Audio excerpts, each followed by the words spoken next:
Assalamualaikum warahmatullahi wabarakatuh. Shalom, Om Swastiastu, Namo Buddhaya, Salam Kebajikan. Yang terhormat Ibu Hesti Septianita SHMH sebagai dosen pengampu mata kuliah Pengadilan HAM Internasional. Izinkan saya memperkenalkan diri. Saya Erika Chelsea Oktaviani dengan NPM 231000065 dari kelas G akan menampilkan presentation of case analysis sebagai penilaian dari ujian tengah semester. Case yang saya ambil adalah first case atau kasus pertama dengan judul Penegakan Hukum Internasional Studi Analisis Kasus Etnis Rohingya di Myanmar. Bermula dengan kasus yang akan kita bahas, yaitu sejak tahun 2017, militer Myanmar atau Tatmadaw melakukan operasi besar terhadap etnis Rohingya di Rakhine yang memicu pembunuhan massal, pemerkosaan, pembakaran desa, dan pengusiran lebih dari 700.000 orang ke Bangladesh. PBB mengklasifikasikan tindakan ini tuh sebagai crimes against humanity dan berpotensi sebagai genosida. Pemerintah Myanmar menolak tuduhan dan menolak yurisdiksi juga karena merasa tidak meratifikasi Statuta Roma. Namun, ICC ini tetap berwenang melalui jurisdictional link dengan Bangladesh yang kemudian oleh Gambia dilaporkan atas nama Oki ke ICJ. Jadi kita mulai dengan poin-poin analisanya. Yang pertama adalah complementary principle atau prinsip komplementer.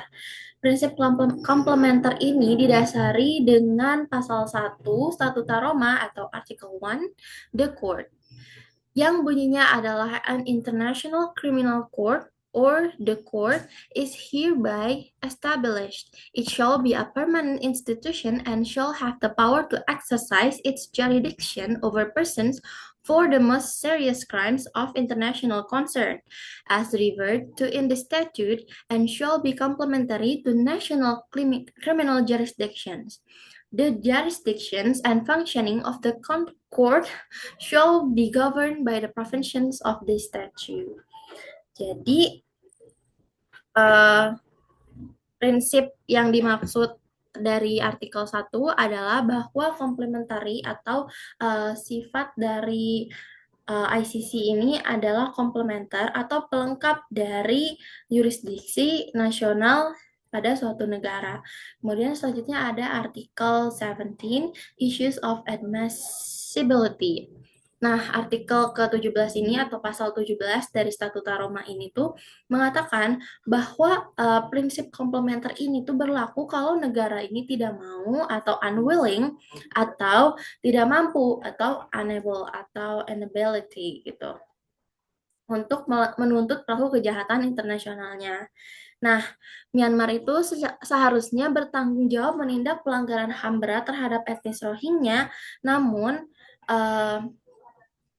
dia merasa tidak meratifikasi Statuta Roma. Sementara penyelidikan domestik Myanmar ini bersifat tertutup, tidak independen, dan hanya menyentuh pelaku rendah.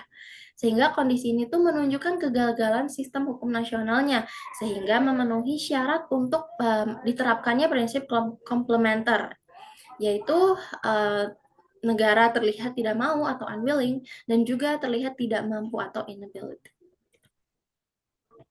Poin selanjutnya adalah exhaustion of natural remedy principle atau prinsip exhaustion of natural remedies.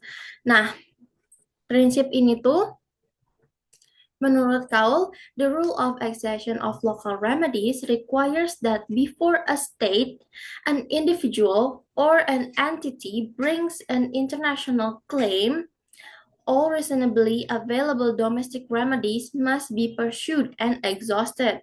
Artinya, sebelum suatu klaim dibawa ke forum internasional, itu harus semua upaya hukum domestiknya itu dilakukan yang tersedia dan wajar. Itu harus benar-benar dilakukan terlebih dahulu. Nah, fakta kalau misalnya kasus ini tuh diambil alih oleh ICC menyatakan bahwa prinsip exhaustion of national remedy ini itu terpenuhi. Tidak terpenuhi, karena prinsip ini tuh karena Myanmar itu tidak menunjukkan kemauan politik untuk menegakkan hukumnya. Jadi Rohingya itu dianggap bukan suatu warga negara atau stateless gitu sama Myanmar, sehingga tidak ada legal standing-nya ketika mereka melakukan penegakan hukum menggunakan hukum nasional mereka. Selanjutnya adalah perbedaan dari unwillingness and inability. Unwillingness dan inability ini yang sudah aku senggol di sebelumnya. Jadi perbedaannya ini adalah unwillingness itu atau ketidakmauan itu ketika proses hukumnya itu digunakan untuk melindungi pelaku atau tidak independen dan imparsial. Maksudnya proses hukum digunakan untuk melindungi pelaku itu adalah seperti yang tadi, Myanmar hanya menangkap pelaku-pelaku kecil dan bukan pelaku besar atau pelaku sebenarnya pada kasus genosida ini atau pelanggaran HAM berat ini. Terus juga tidak independen dan imparsial. Nah, Myanmar ini menunjukkan ketidakmauannya uh, untuk menuntut pelaku utama kekerasan terhadap Rohingya. Kemudian, inability atau ketidakmampuan. Nah, ketidakmampuan ini dilihat dari sistem peradilan nasionalnya itu runtuh atau tidak berfungsi. Di mana ketika adanya ketidakmauan dan tidak ditegakkannya pelaku tidak dipidananya pelaku sebenarnya atas kekerasan terhadap Rohingya ini, itu menunjukkan bahwa peradilan mereka itu sudah runtuh dan tidak berfungsi. Dan juga tidak ada akses keadilan bagi korban karena sistem hukumnya tidak independen, komunitas Rohingya tidak diakui kewarganegaraan, seperti yang sudah disebut tadi juga, bahwa mereka dianggap sebagai stateless. Nah, di sini juga ada pendapat bahwa Myanmar justice system has shown no will to investigate or prosecute this most responsible atau orang yang benar-benar bertanggung jawab. Selanjutnya adalah fungsi dari ICJ dan ICC. Nah, dalam penanganan kasus Rohingya ini, ICJ dan ICC itu memiliki peran yang berbeda namun saling melengkapi. Jadi ICJ atau International Court of Justice itu apa ya menilai seharusnya Myanmar itu memberikan tanggung jawab atas dugaan dari pelanggaran Convention on the Prevention and Punishment of the Crime of Genocide 1948 gitu. Jadi intinya ICJ itu menekankan bahwa pertanggungjawaban ini tuh mengenai genosida oleh suatu negara. Setelah adanya pelaporan dari Gambia itu dan pengajuan gugatan di tahun 2019 melalui Order of Professional Measures.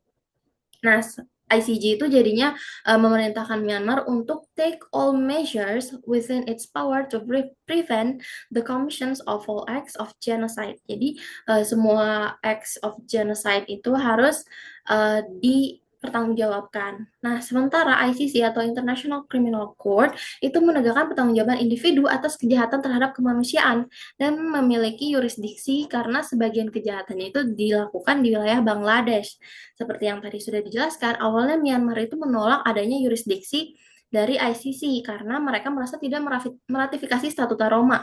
Sementara beberapa korban atau etnis Rohingya ketika mereka menjadi korban dan dilakukannya kekerasan atau genosida oleh Myanmar itu berada di wilayah Bangladesh, yang mana Bangladesh adalah wilayah pihak dari ICC gitu.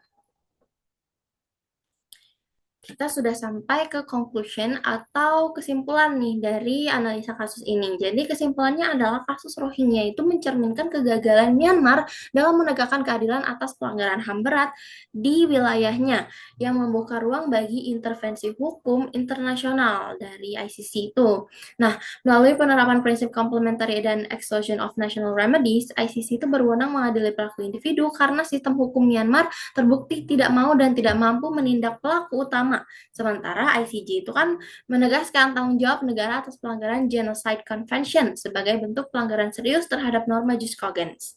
Nah, dengan demikian sinergi antara ICJ sama ICC itu menjadi cerminan komitmen global nih dalam menegakkan akuntabilitas, mencegah impunitas, dan memastikan bahwa keadilan internasional itu tetap berjalan ketika keadilan nasional gagal ditegakkan. Begitu.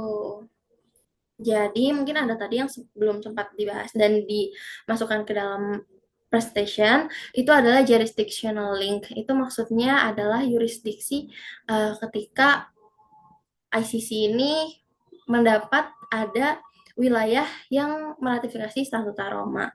Begitu. Dan selanjutnya adalah references yang saya gunakan ketika menulis paper dan juga melakukan presentasi ini. Yang paling bawah itu adalah buku yang saya punya. And all done. Segitu saja presentasi dari saya. Semoga materi yang disampaikan itu mudah dipahami dan juga uh, memiliki informasi yang jelas validitasnya.